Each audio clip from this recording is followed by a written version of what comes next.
Izzy, you have a minute. Are you ready? Sort of. Go. Okay, so basically I wrote a speech and I've completely changed my mind. I'm going to talk just from the heart. So I got a job at the bar a year ago now. I was interviewed by Laura. And it opened me up to just a whole new world that I didn't realise was part of university. I became a programme rep. I'm getting emotional. And I realised how much this student union means to the university and the students. I met programme reps, I thought I need to do this, I want to be part of this. So I just threw myself into it and I want to throw myself into this as well.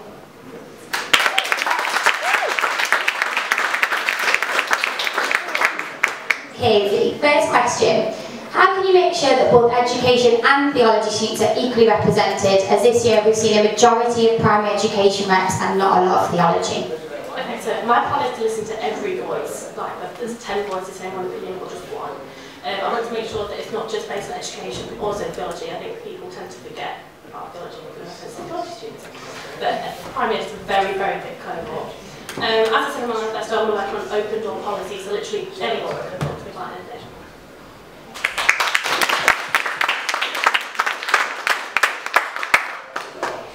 How are you planning on increasing communication between all courses and levels? So I have a lot of plans. The route of communication is faculty forums, so I'm going to try and increase the amount of people attending those next year, hopefully. I will try activities, get people to mix and speak to each other in Freshers Week, and also possibly a newsletter from me to everyone.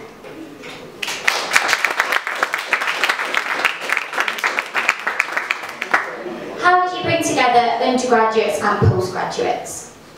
Okay, so I feel like there can be a bit of a divide between undergraduates. I think people think of university as just 19-year-olds going to university for 3 years and forget about postgraduate students. I want to make sure that they're remembered.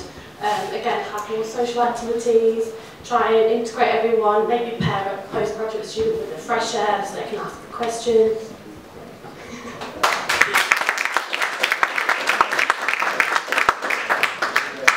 What other ways, other than the current accreditation, would you reward reps for their hard work?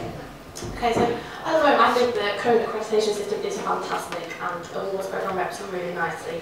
However, I want to kind of recognise individual reps for their hard work.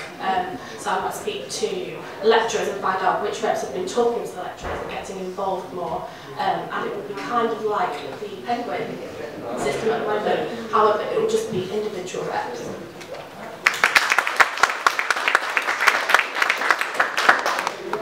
And currently your Dean is overseeing 2 faculties. How would you ensure no student is lost due to the extra demands on the Dean? I have a lot of respect actually for Julian for overseeing 2 faculties. I think that's quite a big thing. I'm going to make sure that no student is lost. I'm meeting regularly with Julian for catch-ups, let him know what's going well but also problems. Obviously it's very busy, however I'll make sure that we communicate a lot, go through the minutes of faculty forums and talk about what's been brought up, so he's aware of everything. Brilliant, thank you. Do we have any questions from the floor for Izzy? Yes, Hazel. Placement's a massive issue within our faculty, particularly with primary ed, but also with young people in education. How do you plan on working on that as an issue? I'm going to talk to primary students first off because they're the heart of the situation. They need to, they need to tell me what's going on. And then I'm going to work with the school partnerships office and see from their side where issues are coming from. Maybe they're having a delay in telling people what's going on. Maybe the communication between them and the schools is slow. So kind of work with each individual sector and then integrate it together.